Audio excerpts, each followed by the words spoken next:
My name is Diana Myers. I'm 28 years old, and 15 years ago, my own parents threw me out of the house when I was just 13.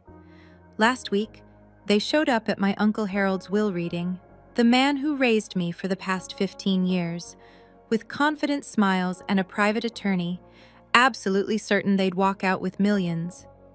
But when attorney Margaret Morrison opened that sealed envelope and began reading, those smiles vanished. And when she reached Clause 7, my mother, the woman who once declared I was no longer her daughter, shot to her feet, her face chalk white, her mouth hanging open in disbelief. Before I tell you what happened next, if you enjoy stories about justice and family boundaries, take a second to like and subscribe, but only if you genuinely connect with this story. Where are you watching from right now, and what time is it there? Drop a comment and let me know. To understand why my mother reacted that way, I need to take you back to the summer of 2010, when I was a 13-year-old girl who believed she was the root cause of every problem in her family. Growing up in a modest house in Southeast Portland, I learned early that love in our family wasn't distributed equally. My father, Richard Myers, worked as an auto mechanic at a shop downtown. He was a man of few words, and most of those words agreed with whatever my mother said. My mother, Sandra, worked the checkout line at a grocery store and ran our household with the precision of someone who always knew exactly who deserved what. My sister Tiffany was 2 years older than me. She had Mom's golden blonde hair, Mom's bright blue eyes, Mom's easy laugh. Everyone said so. "Tiffany looks just like you did at her age, Sandra," and Mom would beam. I looked like our late grandmother, Dad's mother. Brown hair, brown eyes, quiet disposition. Mom never said it was a bad thing. She just never said much about me at all. The differences showed up everywhere.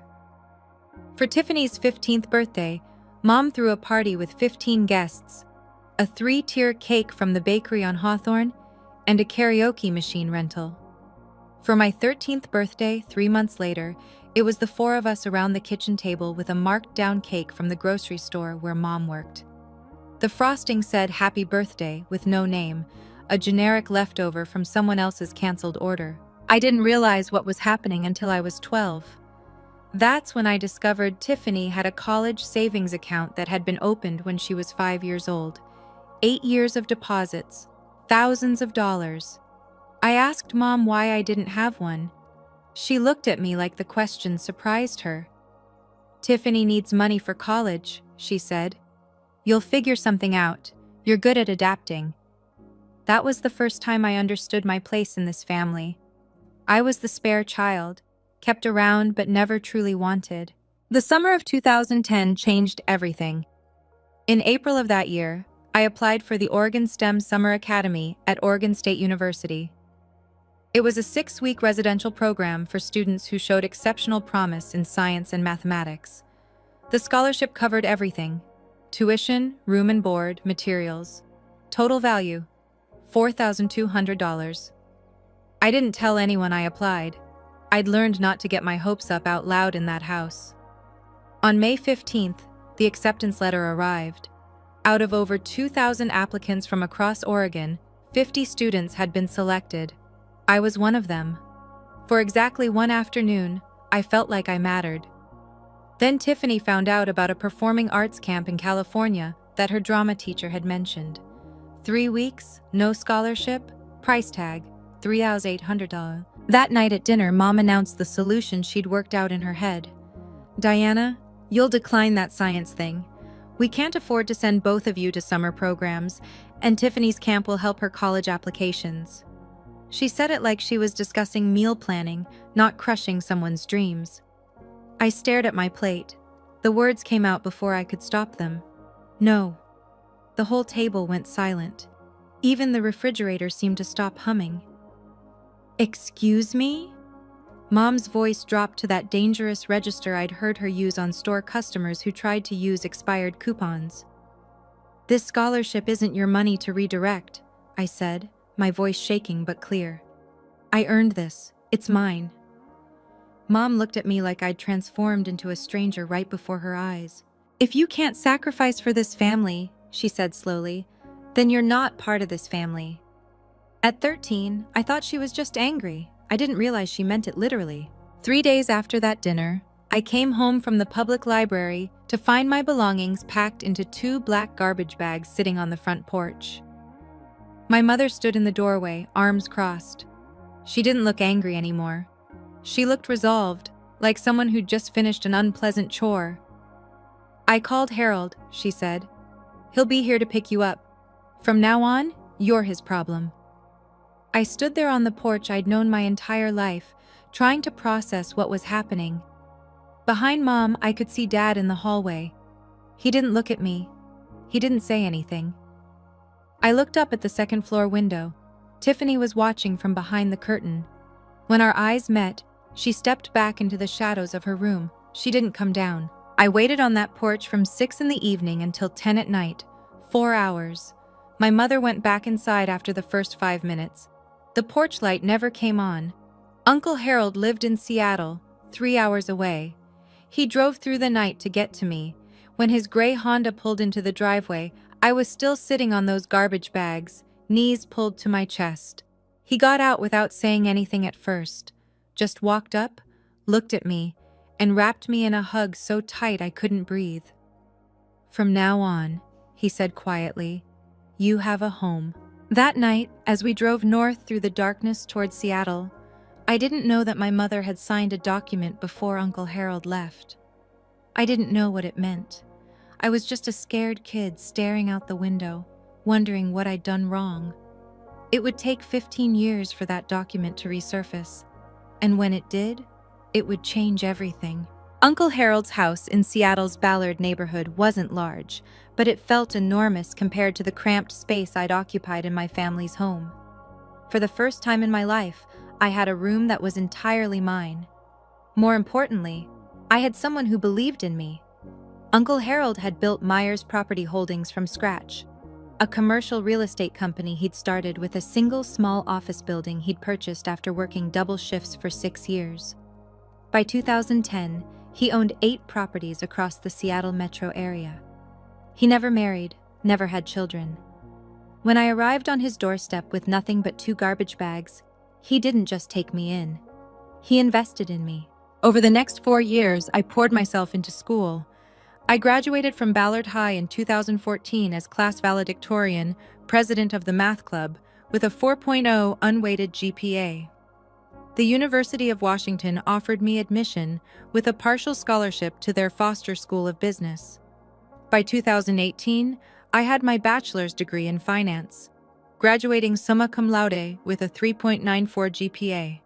Uncle Harold had given me internship opportunities at Myers Property Holdings starting my sophomore year. I learned the business from the ground up: data entry, lease analysis, tenant relations, property assessments. In 2019, after 18 months at a Big Four-style accounting firm I'll call Mitchell & Partners, I earned my CPA certification. 1 year later, Uncle Harold offered me a position as controller. By 2021, I was CFO. On my 26th birthday, I managed a portfolio of 12 commercial properties with a combined value of $23.7 million. Uncle Harold sent me an email that day. I still have it saved. The subject line read, "To my daughter." The message was simple. You don't need to prove anything to the people who abandoned you, but you do need to prove to yourself that you're worthy. You have. Happy birthday, Diana.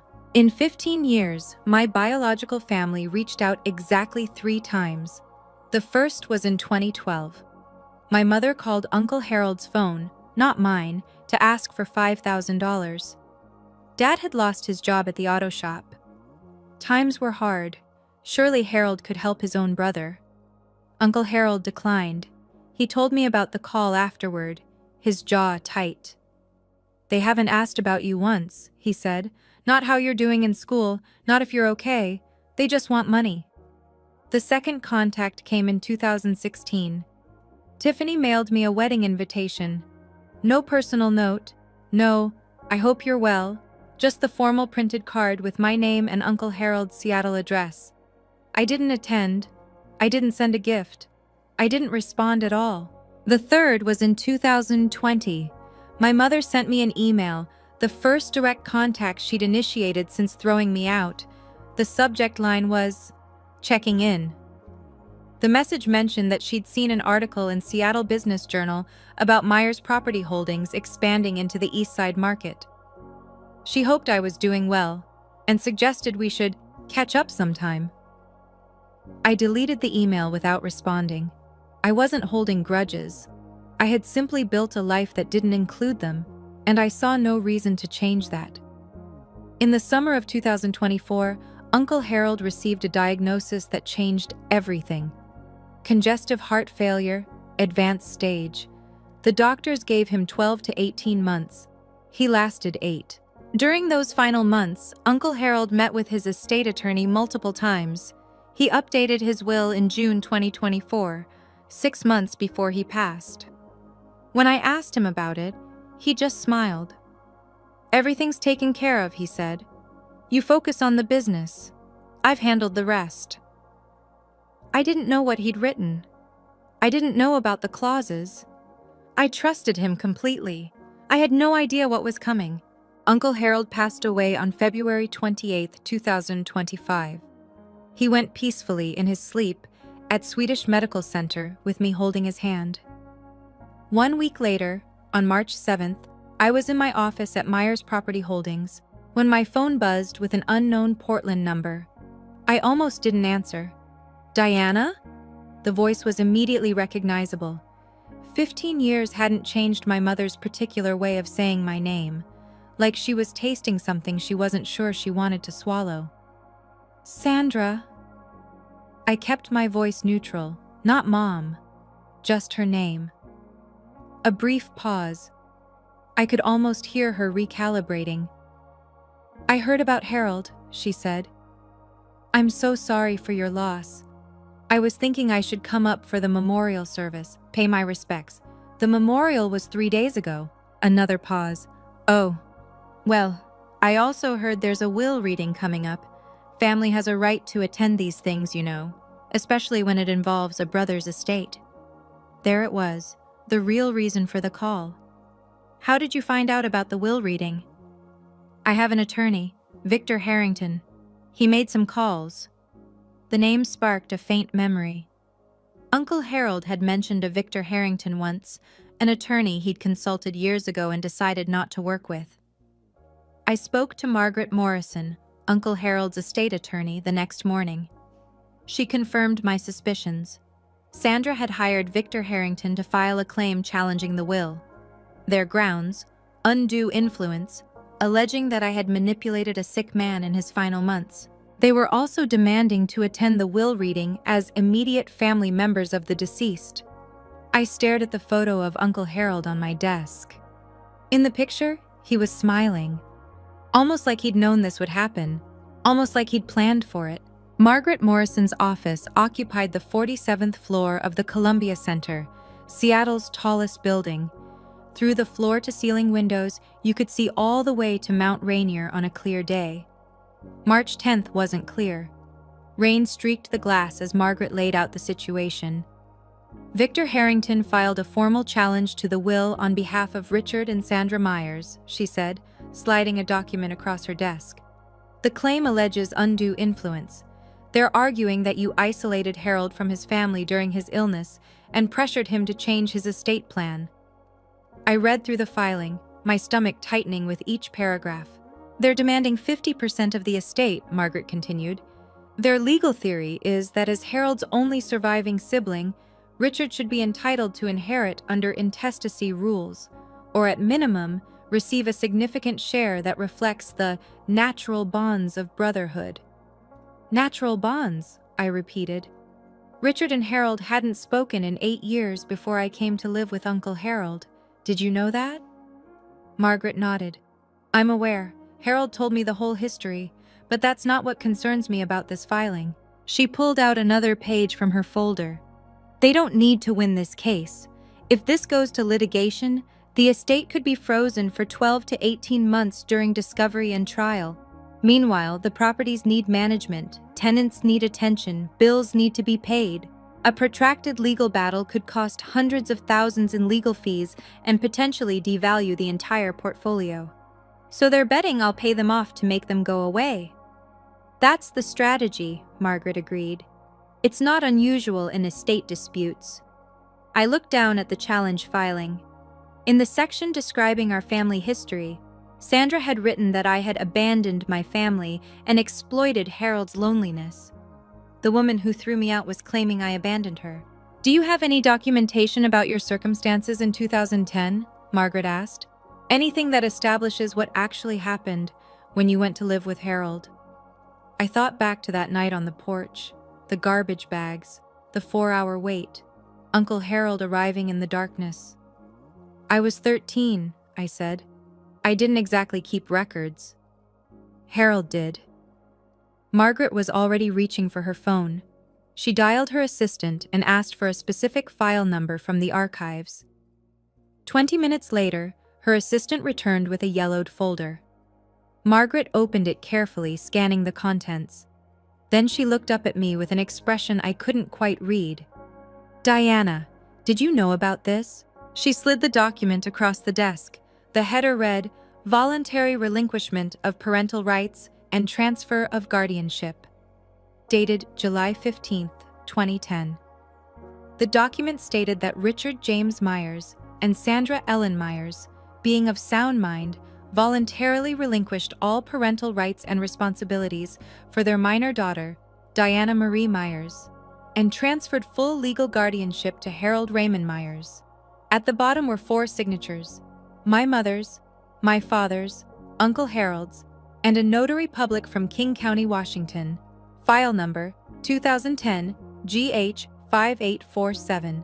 "They didn't just kick you out," Margaret said quietly. "They legally gave you up. They signed away their parental rights." "As far as the law is concerned, Sandra and Richard Myers stopped being your parents the moment they signed this document." My hands were trembling. I'd been 13 years old, sitting on a porch in the dark. I had no idea my mother had been signing papers inside the house. "What does this mean for their claim?" Margaret's expression shifted. "It means Richard has no standing to claim inheritance through familial relationship. Legally, he's not your parent. He severed that connection himself, in writing, with witnesses 15 years ago." Margaret offered me 2 paths forward. "Option 1, we negotiate," she said.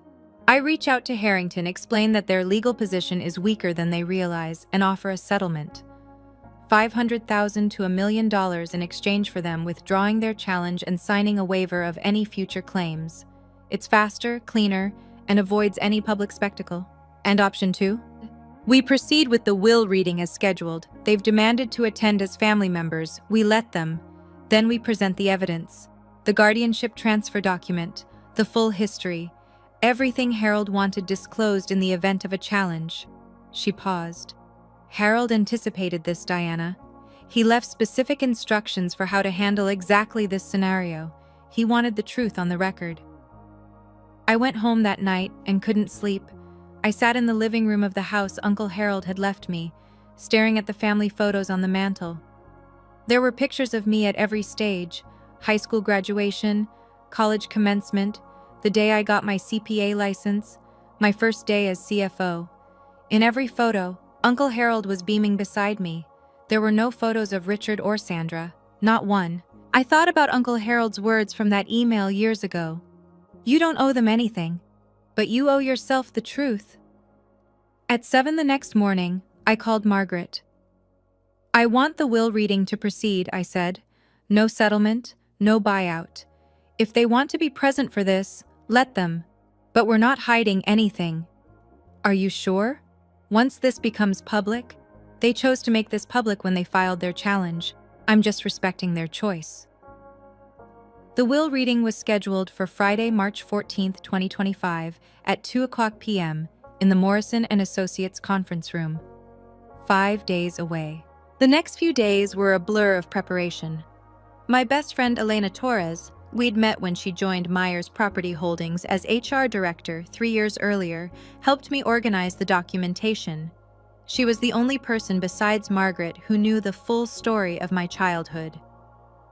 47 emails, Elena said, looking up from her laptop in my office on Wednesday evening. 47 emails from Harold to you over 10 years, documenting his relationship with you and his reasons for estranging himself from Richard. The emails painted a clear picture. In 2002, Richard had borrowed $80,000 from Harold with a promise to repay it within 5 years. 23 years later, not a single dollar had been returned. That broken promise had fractured their relationship. My arrival in 2010 had nothing to do with their estrangement. It had already been festering for 8 years. Elena also pulled the financial reports from my 3 years as CFO. Under my leadership, the Myers Property Holdings portfolio had grown from $17.7 million to $23.7 million, a 34% increase in value. Occupancy rates averaged 96%. Tenant satisfaction scores were the highest in the company's history. On Thursday evening, I met with Dr. Lauren Hayes, the therapist I'd been seeing since my early 20s. "Remember why you're doing this," she said. "You're not seeking revenge, you're closing a chapter. There's a difference." "What if I feel satisfaction when they realize they've lost?" Dr. Hayes smiled gently. "That's called justice, Diana. Feeling validated when the truth comes out isn't the same as cruelty. The question is what you do afterward." I drove home that night through Seattle's rain-slicked streets, thinking about her words. I looked in the bathroom mirror before bed. "She has no power over you anymore," I told my reflection. "Only you get to decide your story now." Friday was coming, and I was ready. Okay, let me pause here for a second. If you've made it this far, and you're wondering how I handled what came next, drop a comment with your prediction. What do you think Sandra did at the will reading? And if this story resonates with you, if you've ever had to set boundaries with family, don't forget to subscribe. We're just getting to the part you've been waiting for. Now back to that Friday afternoon. The Morrison & Associates conference room occupied a corner of the 47th floor, with floor-to-ceiling windows offering panoramic views of Elliott Bay and the Olympic Mountains beyond. On a clear day, it would have been breathtaking. On March 14th, 2025, the sky was overcast, the water a steel gray that matched my mood. I arrived 15 minutes early at 1:45 p.m. I wore a navy blue tailored suit. Professional, understated. My hair was pulled back in a simple bun. I'd learned from Uncle Harold that the most powerful people in the room never needed to announce themselves. The conference room could seat 20 at the main table, with additional chairs arranged along the walls. When I entered, 14 people were already present. Margaret Morrison sat at the head of the table with 2 junior associates. Thomas Graham, the senior auditor from Mitchell & Partners, who had handled Uncle Harold's accounts for a decade, occupied a seat near the window. Representatives from 3 charitable organizations filled several chairs: Seattle Children's Hospital, Habitat for Humanity Northwest, and the Olympic National Park Foundation. Uncle Harold had been a significant donor to all 3 for over 20 years. 5 senior staff members from Myers Property Holdings sat together near the door. They'd worked with Uncle Harold for years and had known me since my intern days. Margaret caught my eye and nodded toward a seat at the center of the table, directly across from where she would be reading the will. I took my place, arranging the folder of documents Elena had prepared in front of me. Through the glass wall of the conference room, I could see the elevator lobby. At 2:03 p.m., the elevator doors opened. My mother stepped out first. Even from across the floor, I could see she'd dressed for the occasion. Black dress, pearl necklace, full makeup. Behind her came my father, my sister, and a man in an expensive suit carrying a Mont Blanc briefcase. The show was about to begin. Sandra Myers entered the conference room like she owned it. That was always her way, projecting confidence she hadn't earned, claiming space she hadn't been given. She wore a black dress that looked new, and her pearl necklace caught the overhead lights as she surveyed the room with a practiced expression of dignified grief. Behind her, my father Richard shuffled in wearing a gray suit that didn't quite fit anymore. He'd gained weight in the years since I'd seen him. His eyes found me briefly, then darted away. He'd always been good at looking away. Tiffany followed in a pastel pink dress, an odd choice for a will reading, like she'd gotten confused about what event she was attending. At 30, she looked tired in a way that had nothing to do with the early morning flight from Portland. Their attorney, Victor Harrington, brought up the rear. He was tall, silver-haired, with the kind of polished confidence that came from decades of high-stakes litigation. His Mont Blanc briefcase probably cost more than my first month's salary at Mitchell & Partners. Sandra's gaze swept the room until it landed on me. "Ah," she said, her voice carrying in that way she'd perfected. "You're here already." I didn't stand. Sandra. The single word, her name, not Mom, made her pause mid-stride. Something flickered across her face. Then she recovered. "I was hoping we could speak privately before this starts. Family matters should be handled by family." "The proceedings begin in 2 minutes," I said. "I'm sure whatever you have to say can wait." Margaret Morrison rose from her seat.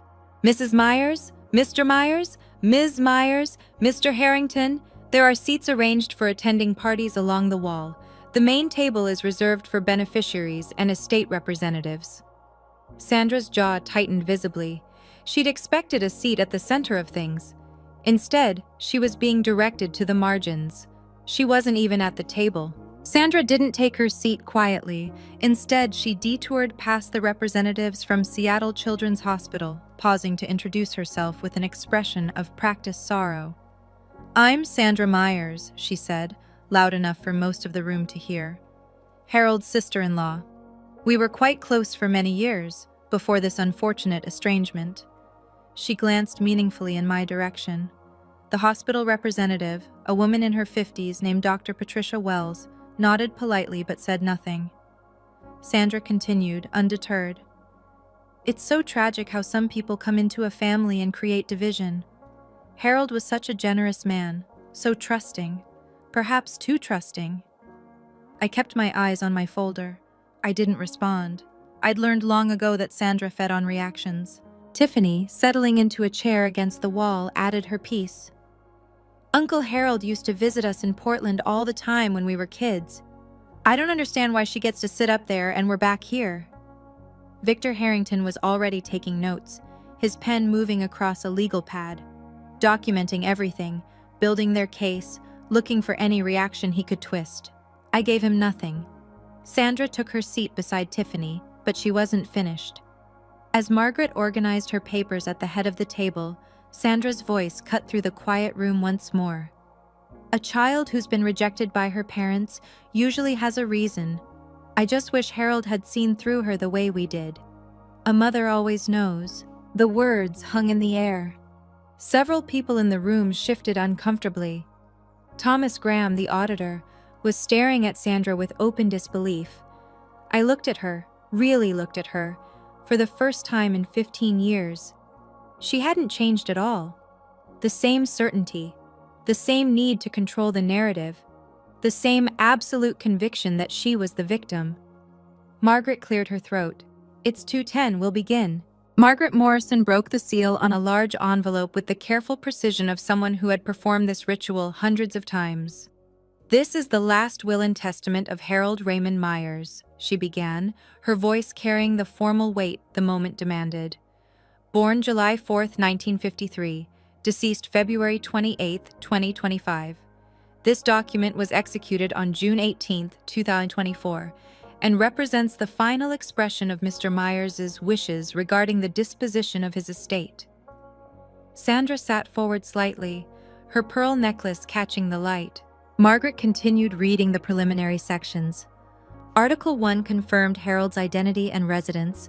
Article 2 declared him to be of sound mind. Margaret noted that a psychiatric evaluation had been conducted by Dr. Stephen Park on June 10, 2024, 8 days before the will was signed. The evaluation confirmed Mr. Myers possessed full testamentary capacity and was under no undue influence at the time of execution, Margaret read. I caught Sandra exchanging a glance with Victor Harrington. They'd been banking on challenging Harold's mental state. This documentation complicated their strategy. Article 3 revoked all prior wills and codicils. Then Margaret turned to Article 4, the inventory of assets. At the time of death, Mr. Myers' estate included the following: 12 commercial properties located throughout King County and Snohomish County with a combined assessed value of $18.2 million. Investment accounts containing diversified equity holdings valued at approximately $4.1 million. Cash and liquid assets totaling $1.4 million. I heard Tiffany whisper to Sandra, "That's almost $24 million." Sandra nodded, her eyes calculating. Margaret looked up briefly. The will contains 47 pages. I will now proceed to Article 5, which addresses specific bequests and exclusions. She turned the page and adjusted her reading glasses. Article 5, regarding Richard James Myers, brother of the deceased. Sandra actually smiled. She wouldn't be smiling for long. Margaret's voice was steady as she read the opening line.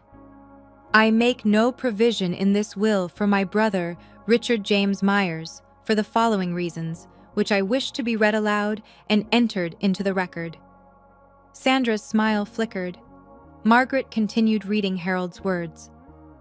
First, in March of 2002, Richard borrowed $80,000 from me with a written promise to repay the full amount within 5 years. 23 years have passed. Not $1 has been returned. I have retained the original promissory note as documentation. Richard's face went pale.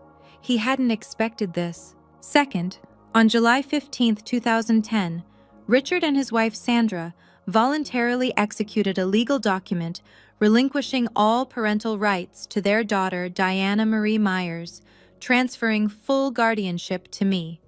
This document was properly witnessed and notarized. Sandra shot to her feet. What does that have to do with anything? Margaret paused, looked at Sandra over her glasses, and continued reading without acknowledging the outburst. The significance of this document is as follows. By legally terminating their parental relationship with Diana, Richard and Sandra severed any claim they might have had to inherit from me through her. Diana is my legal heir. Richard is not her legal father. Therefore, Richard has no familial relationship with my designated heir and no standing to challenge this will on grounds of family connection. Richard stood now too. This is ridiculous! I'm Harold's brother, his blood brother! Victor Harrington grabbed Richard's arm, pulling him back down.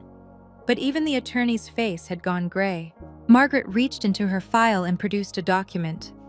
For the record, the original voluntary relinquishment of parental rights is on file with King County Family Court, file number 2010 GH 5847. I have a certified copy here, which any party may examine. She laid the document on the table. Sandra stared at it like it was a live grenade. Sandra didn't sit back down. Her composure, that careful mask she'd worn into the room, cracked visibly. Her voice rose, sharp and desperate. This is insane! That paper doesn't mean anything. We're still her family. Margaret's voice remained level. Mrs. Myers, I must ask you to take your seat. Disrupting the reading of a will is a matter the court takes seriously. Sandra ignored her. She pointed directly at me. She did this. She manipulated Harold against his own family. She poisoned him against us. Dr. Patricia Wells from Seattle Children's Hospital looked uncomfortable. The charity representatives hadn't signed up for a family meltdown. Tiffany tugged at Sandra's sleeve. Mom, sit down. People are watching. I don't care who's watching, Sandra's voice cracked. I want to know how this happened. Harold loved Richard. They were brothers. Finally, I spoke. My voice came out calm, steady, the way Uncle Harold had taught me to speak in difficult negotiations. Never raise your voice. Make them strain to hear you. Sandra, you made a choice 15 years ago. You put my belongings in garbage bags and left me on a porch in the dark. Then you went inside and signed a document giving me away. I was 13 years old. The room was absolutely silent. That was your decision, I continued. Not mine, not Uncle Harold's, yours. Everything that's happening today is simply the consequence of what you chose to do that night. Sandra's mouth opened, but no words came out. I looked at her steadily. I don't hate you, but I also don't owe you anything.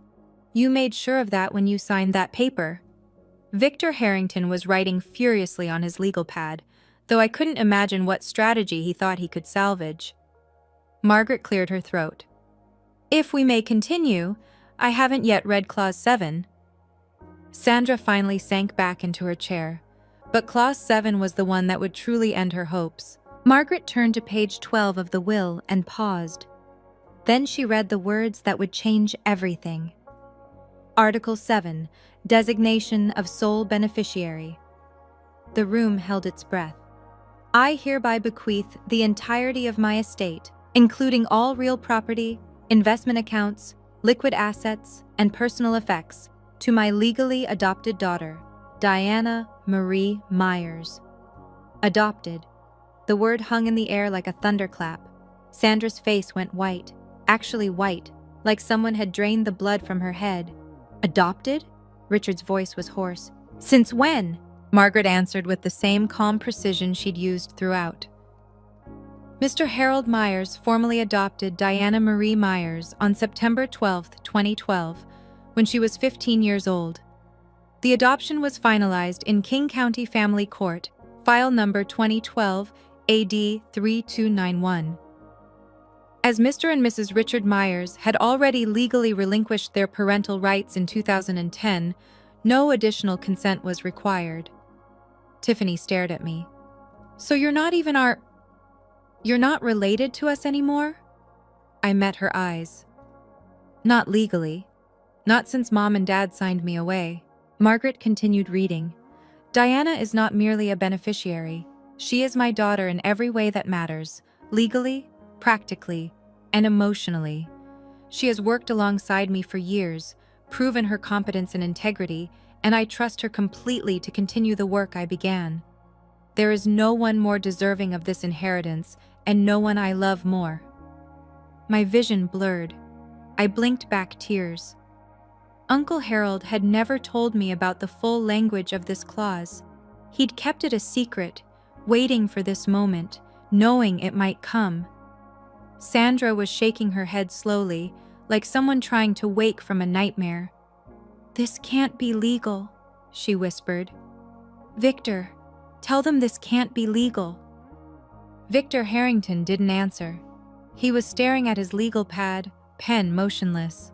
He knew the case was over. Margaret reached into her folder and withdrew a sealed envelope, smaller than the others. There's one more item, she said. Mr. Myers left a personal letter for Diana, with instructions that I offer to read a portion aloud during this proceeding, if Diana consents. I nodded, not trusting my voice. Margaret opened the envelope carefully and unfolded a single handwritten page. Uncle Harold's familiar script filled the paper, the same handwriting I'd seen on birthday cards and emails and notes left on my desk over 15 years. Margaret began to read. Diana, if this letter is being read aloud, it means things happened exactly as I expected. Your biological family showed up looking for money they never earned from a man they never cared about. I'm sorry you have to go through this, but I also know you're strong enough to handle it. A soft sound escaped Sandra's throat, almost a whimper. You came to me as a wounded child, thrown away by people who should have protected you, but you didn't let that define you. You transformed your pain into determination, your loneliness into independence, your rejection into resilience. I have never been more proud of anyone in my entire life. Margaret's voice softened slightly as she continued. I didn't save you, Diana. You saved yourself. I just gave you a place to do it. Everything you've achieved, your education, your career, your character, you earned through your own effort. I'm leaving you my estate not because you need it, but because you deserve it. And because I know you'll use it to help others the way I tried to help you. Tears were streaming down my face now. I didn't try to stop them. Don't let them make you feel guilty for surviving them. Don't let them back in unless you choose to. You owe them nothing. You owe yourself everything. I love you, Diana.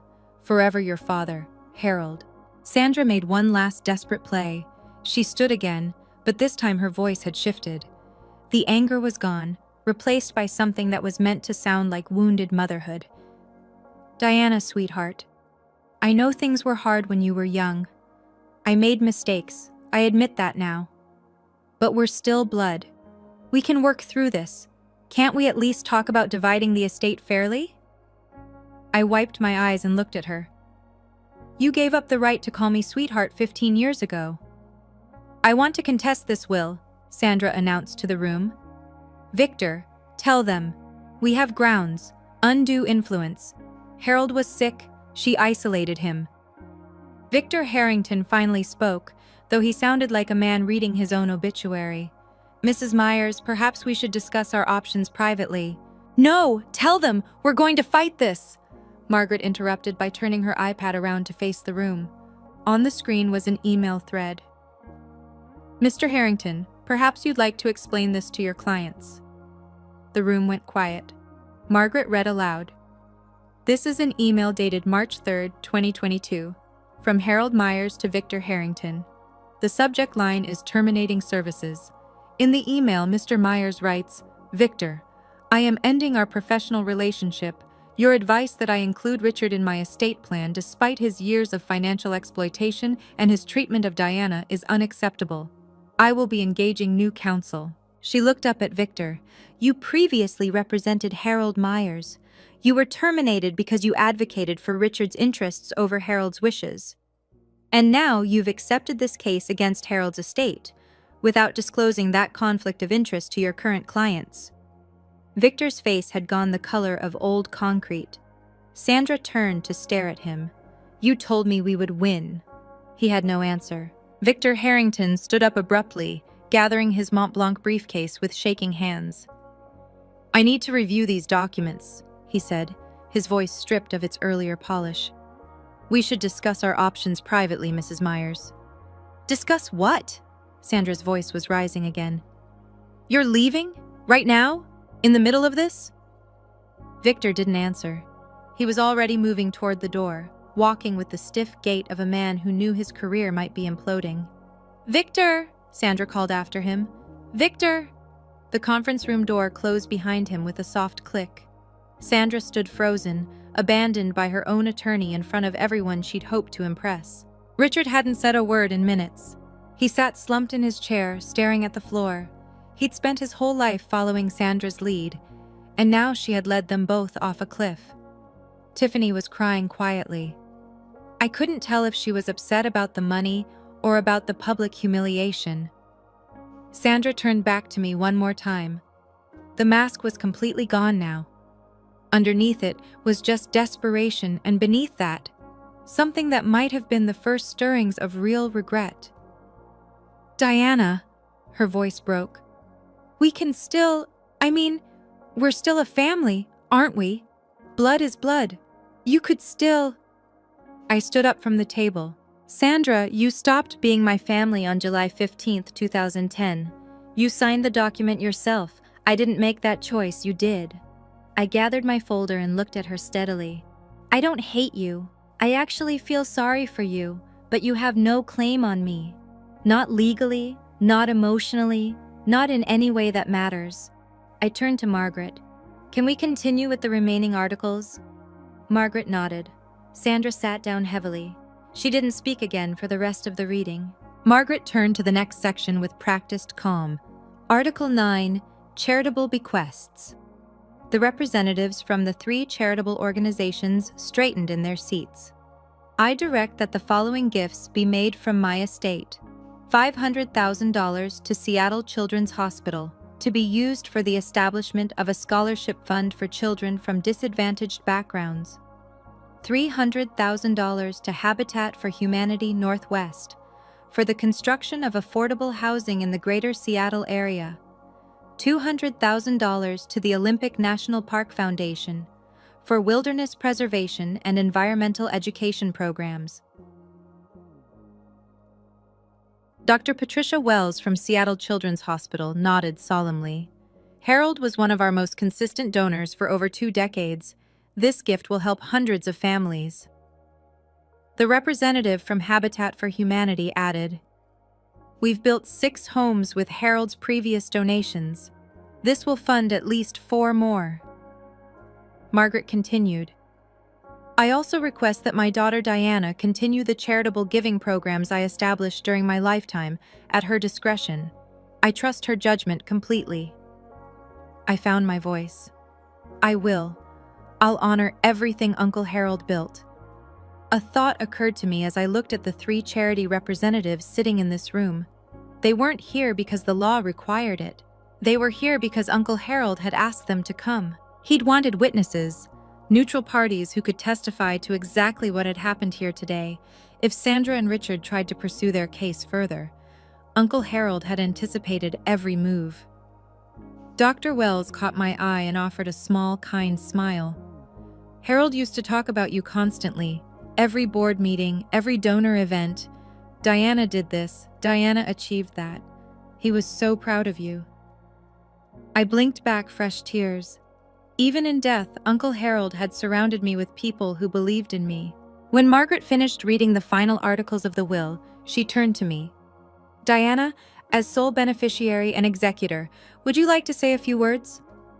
I hadn't planned to speak, but 47 pairs of eyes were watching me, and I realized there were things that needed to be said, not for Sandra's benefit, but for my own. I rose from my seat. Most of you knew Uncle Harold far longer than I did. He took me in when I was 13 years old and had nothing. He gave me a home, an education, and most importantly, a family that chose to love me. I looked around the room, at the Myers Property Holdings employees who had watched me grow from an intern into a CFO, at the charity representatives who had witnessed Uncle Harold's generosity for decades. With this inheritance, I intend to continue everything Harold built.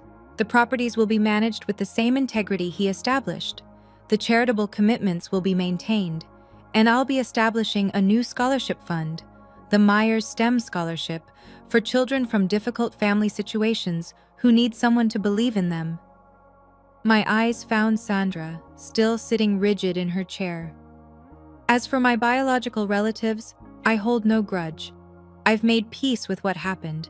But peace doesn't mean pretending it didn't happen, and it doesn't mean opening doors that I've worked hard to close. I took a breath. Harold taught me that family is about choice. The people who show up for you when everything falls apart, those are your family. By that definition, the people in this room who knew Harold, who worked with him, who respected him, you're more my family than the people who share my DNA. I sat back down. The room was silent for a long moment. Then Thomas Graham, the auditor, began to clap. Others followed. Sandra didn't move. Margaret formally concluded the reading at 3:47 p.m. The will has been read in its entirety. All legal requirements have been satisfied. Ms. Myers, you may contact our office next week to begin the transfer process. The estate should be fully settled within 14 business days. People began to rise, conversations murmuring to life around the room. Sandra stood slowly, like a woman who had aged 10 years in 2 hours. Richard was already shuffling toward the door, not looking at anyone. Tiffany gathered her purse and followed her father without a word. Sandra lingered. She turned back to look at me one final time. Her makeup had smeared slightly around her eyes. The confident woman who had entered this room expecting millions now looked diminished, smaller somehow. She opened her mouth as if to say something. I saw her lips form what might have been the beginning of "I'm sorry." But then she closed her mouth, turned away, and walked out. I watched her go. This woman who had thrown me away like damaged goods, who had signed papers to make it legal, who had shown up 15 years later, expecting to profit from her cruelty. I felt a brief flicker of something, not satisfaction exactly, not vindication, something more complicated, the strange emptiness that comes when a chapter finally closes. Dr. Wells from Seattle Children's Hospital approached me as the room cleared. "Harold talked about you every time we met," she said, shaking my hand. "He told me once that taking you in was the best decision he ever made. I can see why." She pressed a business card into my palm. "When you're ready to discuss that scholarship fund, please call me directly." Elena appeared at my side, squeezing my arm. "You did it," she said quietly. "Harold would be so proud." I looked at the photo of Uncle Harold I'd brought with me. I hoped she was right. I need to take a breath here for a second. That was the moment I'd been dreading and hoping for at the same time. If you've ever had to stand up to someone who hurt you, someone who still believed they were the victim, you know how exhausting it is. Have you been through something similar? Tell me in the comments. And if you want to know what happened after that conference room emptied, stay with me. The story isn't over. 1 week after the will reading, Margaret Morrison filed a formal complaint with the Washington State Bar Association. The subject, Victor Harrington's ethical violations. I didn't ask her to do it. She did it because it was her professional obligation. When an attorney witnesses another attorney violating the rules of professional conduct, reporting is required. The complaint outlined 3 violations. First, conflict of interest. Harrington had previously represented Harold Myers and gained confidential information about his estate planning. Second, failure to disclose. Harrington never told Sandra or Richard about his prior relationship with Harold. Third, misrepresentation. Harrington had led his clients to believe they had a strong case when he knew, or should have known, that their legal position was fundamentally compromised. Margaret kept me updated throughout the process. 2 months after the filing, in late May 2025, the Bar Association issued its ruling. Victor Harrington was suspended from practicing law for 6 months. He was also fined $15,000 and required to complete additional ethics training. Within weeks of the suspension, 3 of Harrington's largest clients quietly transferred their business elsewhere. I heard through legal community gossip that his firm's revenue dropped by roughly $200,000 that year. Elena asked me once if I felt satisfied by Harrington's downfall. I didn't do anything to him, I told her. He did this to himself. I just happened to be there when the consequences caught up. That was the truth. I hadn't sought revenge against Victor Harrington. I hadn't filed the complaint. I hadn't lobbied for his suspension. He had made his own choices, taking a case he knew was ethically compromised, lying to clients who trusted him, betting he could win through intimidation rather than merit. His career suffered because of what he chose to do. Some people build their own prisons without any help. 3 weeks after the will reading, an email appeared in my inbox from Sandra Myers, 1969, gmail.com. Subject, please read. The message was longer than I expected. Sandra had never been one for written communication. She preferred phone calls where she could control the tone, interrupt, redirect. Diana, I know you probably won't read this, but I need to say some things. I've been thinking about what happened at the will reading. I was angry, and I said things I shouldn't have, but I want you to know that I understand now that I made mistakes when you were young. I was overwhelmed. Your father and I were struggling financially. Things got away from us. I'm not asking for money, I'm asking for a chance to make things right. We're still family, Diana. Blood doesn't just disappear because of legal papers. I'm your mother. Nothing can change that. Can we talk? I think if we just sat down together, we could work through this. I love you. I always have. Mom. I read the email 3 times. Then I called Dr. Hayes, my therapist, and read it to her over the phone. What do you notice about the email? She asked. I thought about it. She acknowledges mistakes but doesn't name what they were. She blames circumstances, financial struggles, being overwhelmed. She says she's not asking for money, but then pivots to working through this. And she still calls herself mom, even though she signed away that right. What do you want to do? I took 2 days to write my response. It was 4 sentences long. Sandra, I've read your email. I forgave you a long time ago, for myself, not for you. But I don't want a relationship with you. Please don't contact me again. She didn't reply. I felt no guilt, only clarity. 2 months after the will reading, a letter arrived at my Seattle address. Not an email. An actual letter, handwritten on plain paper, stuffed into a slightly wrinkled envelope with a Portland postmark. The return address listed T. Warren. Tiffany had taken her ex-husband's name when she got married. I opened it reluctantly, expecting more manipulation. What I found was different. Diana, I'm not writing this to ask for anything. I don't want money. I don't want forgiveness. I just need to say something I should have said 15 years ago. The night Mom and Dad kicked you out, I was watching from my bedroom window. I saw you sitting on the porch with those garbage bags. I watched for 4 hours. I saw you alone in the dark waiting, and I never came down. I could have. I was 15. I could have brought you water or sat with you or at least told you I was sorry.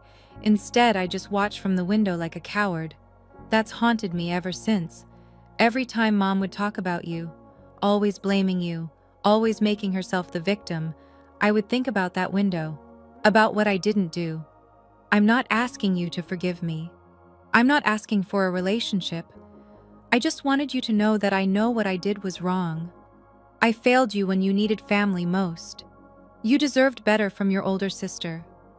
If you never want to hear from me again, I understand. But I couldn't let another year pass without telling you the truth. Tiffany. I read the letter 4 times. It was the first honest thing anyone in my biological family had ever said to me. I didn't write back immediately. I needed time to figure out what, if anything, I wanted to do with this unexpected opening. But for the first time in 15 years, I felt something other than distance when I thought about my sister. 4 months after the will reading, I finally wrote back to Tiffany. Dr. Hayes had helped me think through what I actually wanted, not what I felt obligated to do, not what would look generous or forgiving, what I genuinely wanted for myself. The answer surprised me. I didn't want to shut Tiffany out completely. Her letter had been the first honest acknowledgement of what happened that night. No excuses, no deflection, no requests for money, just accountability. But I also wasn't ready to trust her. 15 years of distance doesn't disappear because of one letter. So I wrote back with conditions.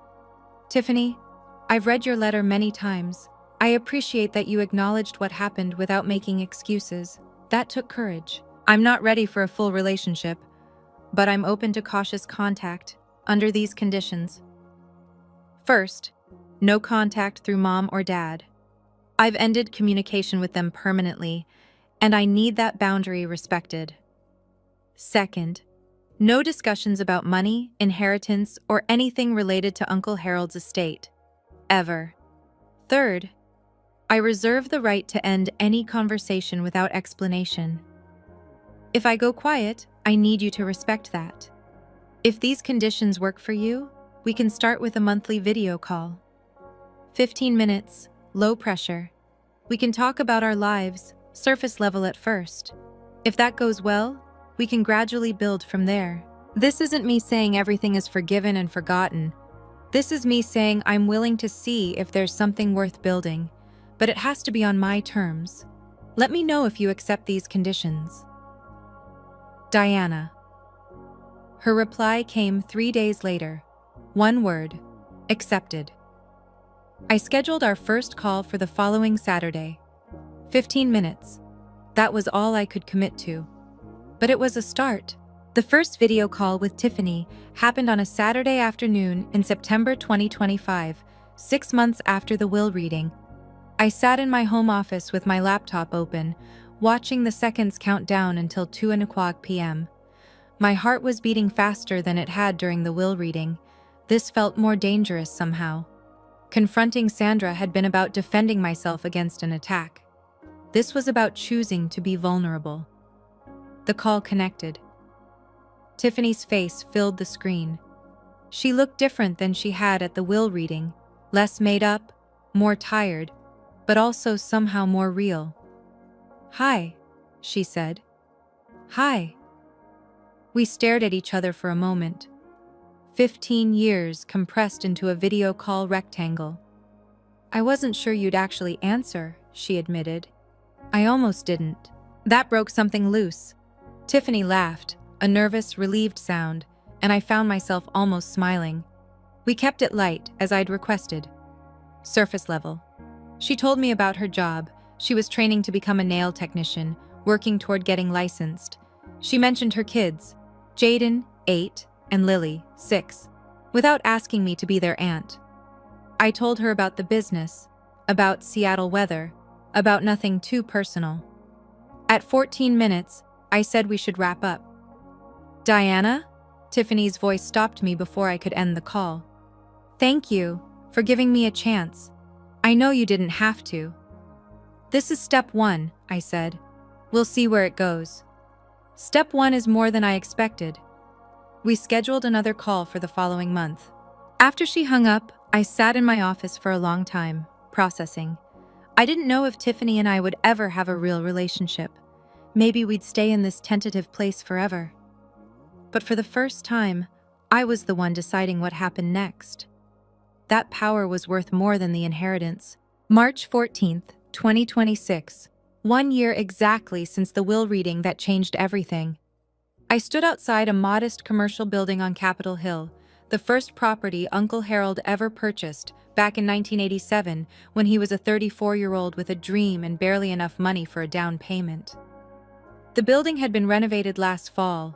New windows, updated HVAC, fresh landscaping. But today I was here for something else.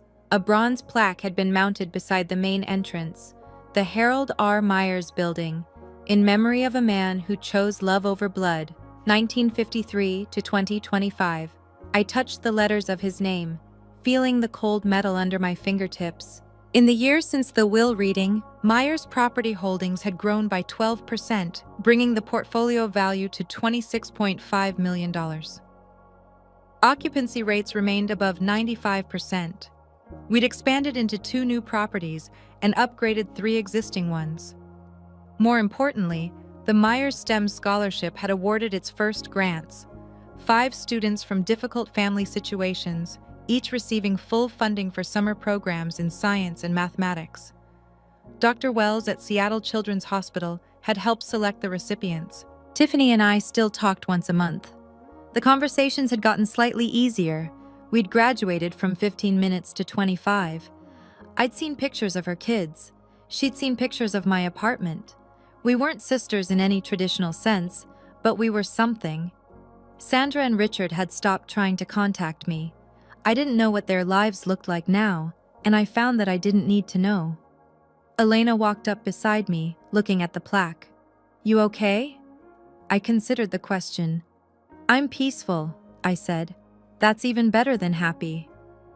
Uncle Harold had taught me that family is a choice, and I had finally learned to choose myself. The sky over Seattle was clear for the first time in weeks. I could see all the way to the mountains. If I look at my own story through a psychological lens, there's a concept called conditional self-worth, the belief that you're only valuable if certain people approve of you.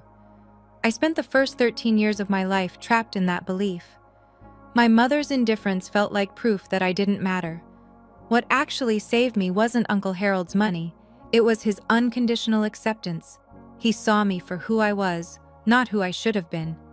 Here's what I want you to take from this story. You don't need anyone's permission to know your worth, and you have every right to set boundaries, even with family, even with parents, even with blood. Forgiveness is something you do for yourself. Reconciliation is something you choose for yourself. These are 2 different things, and no one gets to decide which one you offer. Your story is yours to write. Thank you for staying with me through this entire story. If it resonated with you, if you've ever had to find your own worth after someone tried to take it away, I hope you know you're not alone. If you'd like to hear more stories like this, subscribe and hit the notification bell. And check the description for links to similar stories about boundaries, family, and finding your own way. Until next time, take care of yourself.